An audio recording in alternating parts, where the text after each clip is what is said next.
Assalamualaikum warahmatullahi wabarakatuh. Perkenalkan, nama saya Muhammad Lukita Rosad dengan nomor induk mahasiswa 19 12 10 158. Di sini kita akan mempelajari mata pelajaran akidah akhlak yang bertemakan qada dan qadarnya Allah.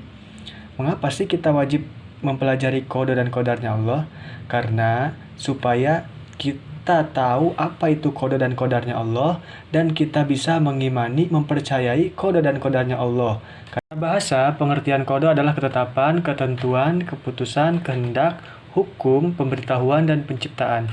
Secara istilah, qada adalah ketetapan, ketentuan, dan keputusan Allah Subhanahu wa taala dari zaman azali atas segala sesuatu yang berkaitan dengan iroda atau kehendaknya, baik itu kebaikan, keburukan, hidup dan mati.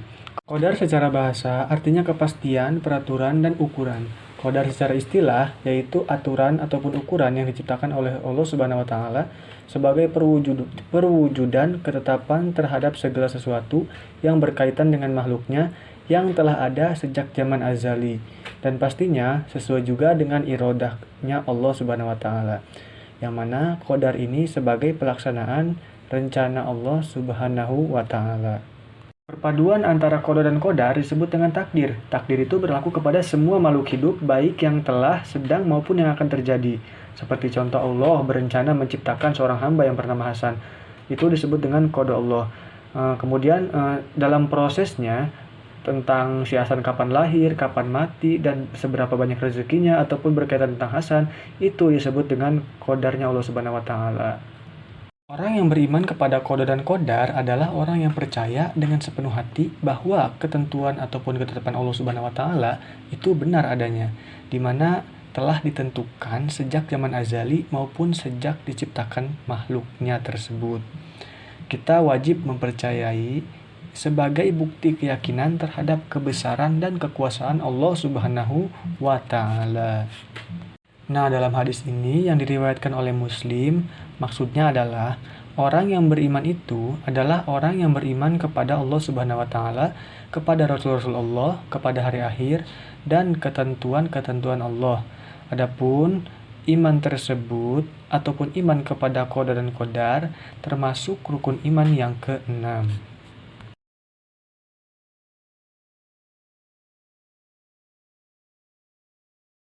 Sudah disinggung tadi bahwasanya takdir adalah perpaduan ataupun gabungan antara qada dan qadar. Takdir merupakan ketetapan dan keputusan Allah Subhanahu wa taala terhadap makhluknya, yang mana sesuai dengan kadar ataupun ukurannya masing-masing. Nah, perlu diketahui bahwasanya takdir itu terbagi menjadi dua. Yang pertama takdir mubram, dan yang kedua adalah takdir mu'allaq. Takdir mubrom adalah takdir yang tidak dapat dibantah atau ditawar-tawar oleh manusia. Takdir mubrom ini sifatnya paten, sudah baku, sehingga manusia tinggal menunggu dan menjalankan saat takdir itu datang. Seperti contoh kematian dan ciptaan-ciptaan Allah lainnya, seperti manusia yang dilahirkan dengan kulit sawo matang, ataupun dilahirkan dengan hidung pesek, bermata sipit, dan lain sebagainya. Semua itu tidak dapat diubah ataupun dibantah dan ditawar-tawar oleh manusia. Yang kedua, takdir mu'allaq. Takdir mu'allaq yang masih dapat diusahakan oleh manusia. Takdir ini bersifat fleksibel, belum baku alias masih dapat diusahakan, sehingga manusia tersebut dapat merubah takdir ataupun nasibnya. Contoh, Raffi bercita-cita ingin menjadi dosen bahasa Arab, sedangkan dia tidak bisa bahasa Arab. Karena dia getol, gigih belajar bahasa Arab, di keesokan harinya ia sukses menjadi dosen bahasa Arab di sebuah perguruan tinggi. Nah, itu disebut dengan takdir mu'allaq. Selanjutnya yaitu contoh-contoh perilaku beriman kepada qada dan qadar. Yang pertama ada ikhtiar, yang mana berusaha sungguh-sungguh untuk mencapai keberhasilan. Yang kedua tawakal, menyerahkan segala persoalan kepada Allah Subhanahu wa taala.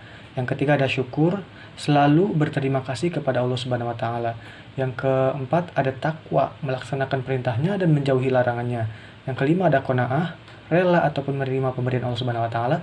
Dan yang terakhir ada sabar, tahan dari godaan, segala macam godaan. Jadi bisa kita tarik kesimpulan bahwa qada adalah ketetapan ataupun ketentuan Allah Subhanahu wa taala sejak zaman azali. Sedangkan qadar adalah perwujudan ketetapan Allah Subhanahu wa taala. Yang mana perpaduan qada dan qadar ini disebut dengan takdir yang terbagi menjadi dua. takdir mubrom, dan takdir mu'allaq. Kita itu wajib beriman kepada qada dan qadarnya Allah, karena termasuk rukun iman, yaitu rukun iman yang ke-6. Sekian pembahasan dengan tema qada dan qadarnya Allah. Kurang lebihnya mohon maaf. Wabillahi taufiq wal hidayah. Wassalamualaikum warahmatullahi wabarakatuh.